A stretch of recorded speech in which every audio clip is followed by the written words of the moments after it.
Halo teman-teman, selamat siang. Dengan saya Lilin di sini. Kembali saya mau memberi informasi. Kalau yang saat ini nggak masak dulu, ya, kita ganti dengan komposter. Jadi di tempat tinggal saya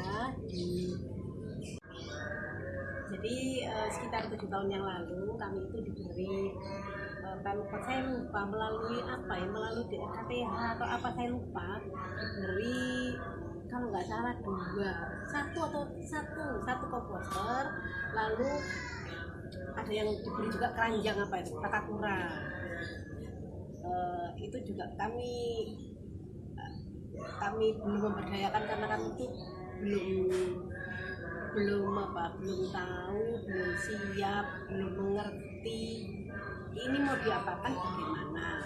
Lalu kemudian ketua RT kami melihat, mengatakan kenapa nggak diberdayakan. Saya bilang saya nggak ngerti, saya juga belum tahu caranya.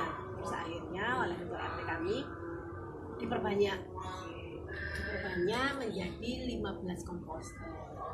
Nah, komposter ini ternyata manfaatnya sangatlah bagus, luar biasa. Ya.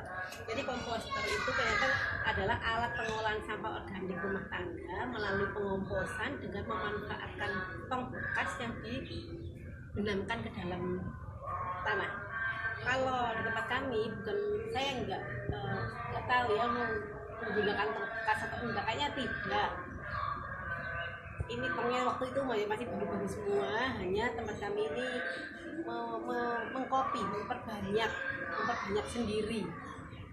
Lalu fungsi komposter itu kalau di perkotaan sangatlah menguntungkan, sangatlah bermanfaat karena dengan terbatasnya lahan pengolahan sampah secara tradisional, komposter mini skala rumah tangga ini dapat dibuat dengan tujuan untuk mengolah sampah organik dapur menjadi kompos sekaligus pupuk cair.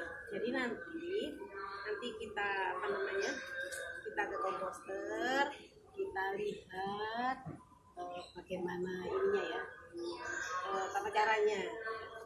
Jadi ayo kita ke komposternya. Sudah. Jadi ini komposternya bentuknya seperti ini teman-teman. Jadi ini tong biru, ya. Lalu dilubangi di sisi kiri dan kanannya.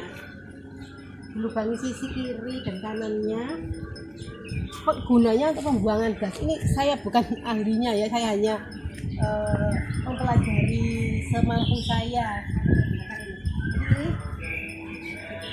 Ini untuk pembuangan gas. Sehingga meskipun ini berisi kotoran tidak bau. Oke, saya lanjutkan ya. Komposter ini memang seperti tempat sampah, tetapi tidak semua dia mau. Jadi kita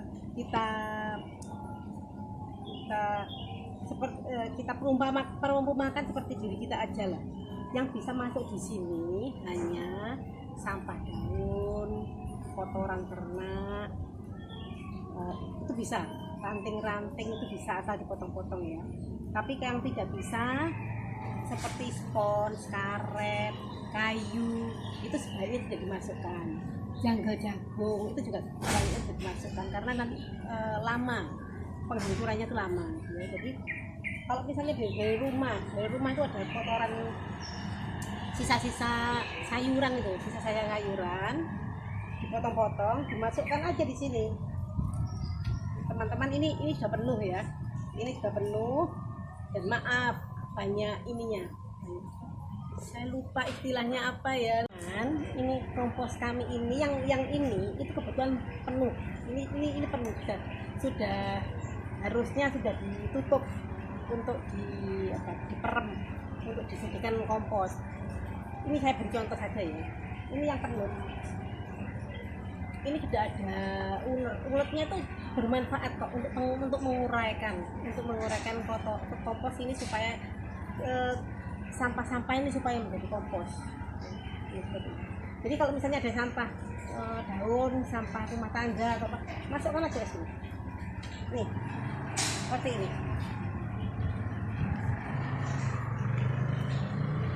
Ya.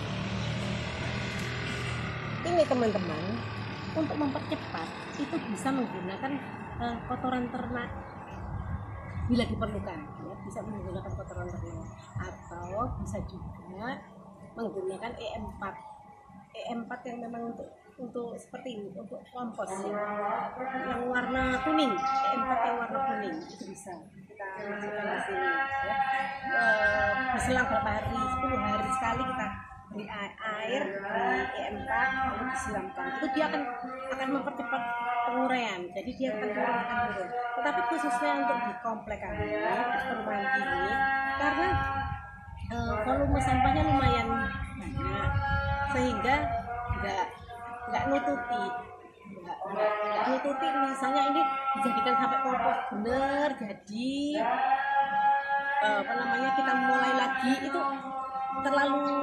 waktunya terlalu sedikit, karena ini kami terbatas hanya 15 komposter aja dengan satu kode. Di rumah di komplek ini ada 30, jadi kurang sebetulnya ya. Jadi misalnya ini mau diperem dulu dijadikan kompos, itu kita kan harus punya satu lagi lah, itu kita belum ada.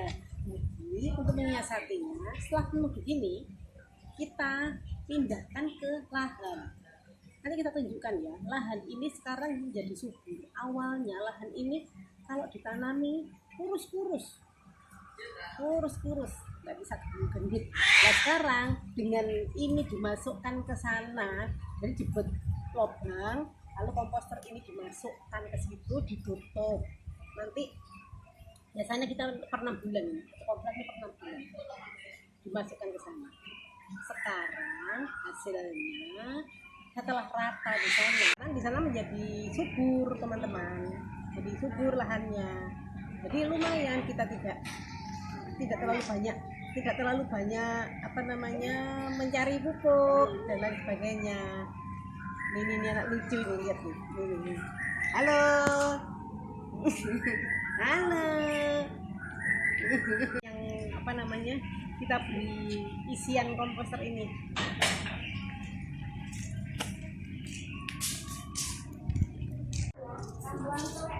Ngomong. Ya, jadi teman-teman, tadi itu kan komposter tadi sudah penuh. Kalau sudah penuh, biasanya kami buatkan jublang di ini 1,5 kali 1,5, dalamnya 1 meter. Nanti kotoran yang di dalam komposter itu dimasukkan, lalu ditutup lagi, sehingga terjadi pembusukan di dalam, menjadi kompos. Dia jadi jadi subur tanahnya. Ini dulu sulit ditanami, tidak bisa hidup, tapi ini sekarang jadi lahan sayur. Ini kan kebetulan kemarin kami sudah panen sawi. Panen sawi di sini sudah bisa lihat. Jadi ini milik warga ya. Kita bertanam sayur di sini. Jadi warga yang membutuhkan bisa mengambil. Ini baru mau dibalik lagi tanahnya. Jadi teman-teman, komposter di tempat kami seperti itu ya perputarannya. Jadi dari warga membuang sampah basahnya ke komposter, lalu setelah penuh, biasanya 5-6 bulan penuh, dibuang di lahan belakang ini yang bisa menjadi subur. Jadi banyak manfaatnya. Sampah tidak terlalu menggunung, karena yang dibuang hanya sampah-sampah yang anorganik. Jadi Pak yang mengambil sampah tiap harian itu tidak terlalu berat, karena untuk yang sampah-sampah organiknya sudah dimasukkan di dalam komposter. Tuh, yang kedua lahannya menjadi subur. Yang ketiga di tempat pembuangan sampahnya juga tidak membantu pemerintah untuk sedikit mengurangi tertumpuknya sampah di situ. Saya berharap hal seperti ini akan menular ke tempat-tempat yang lain yang belum tersentuh oleh komposter. Jadi tidak hanya untuk perumahan saja, untuk di mana saja. Mari kita menggunakan komposter. Barangnya tuh tidak harus tong yang seperti itu, tong bekas cat aja juga bisa kok. Jadi bahan bekas itu bisa juga digunakan. Jadi bikin sendiri bisa. Itu di YouTube banyak sekali kok tata caranya pembuatan. Semakin kesini kan semakin bagus. Ini kan termasuk yang lama, metode lama. Yang sekarang tentunya lebih bagus. Saya berharap supaya kita memelihara bumi dengan cara-cara yang sederhana yang kita bisa. Terima kasih.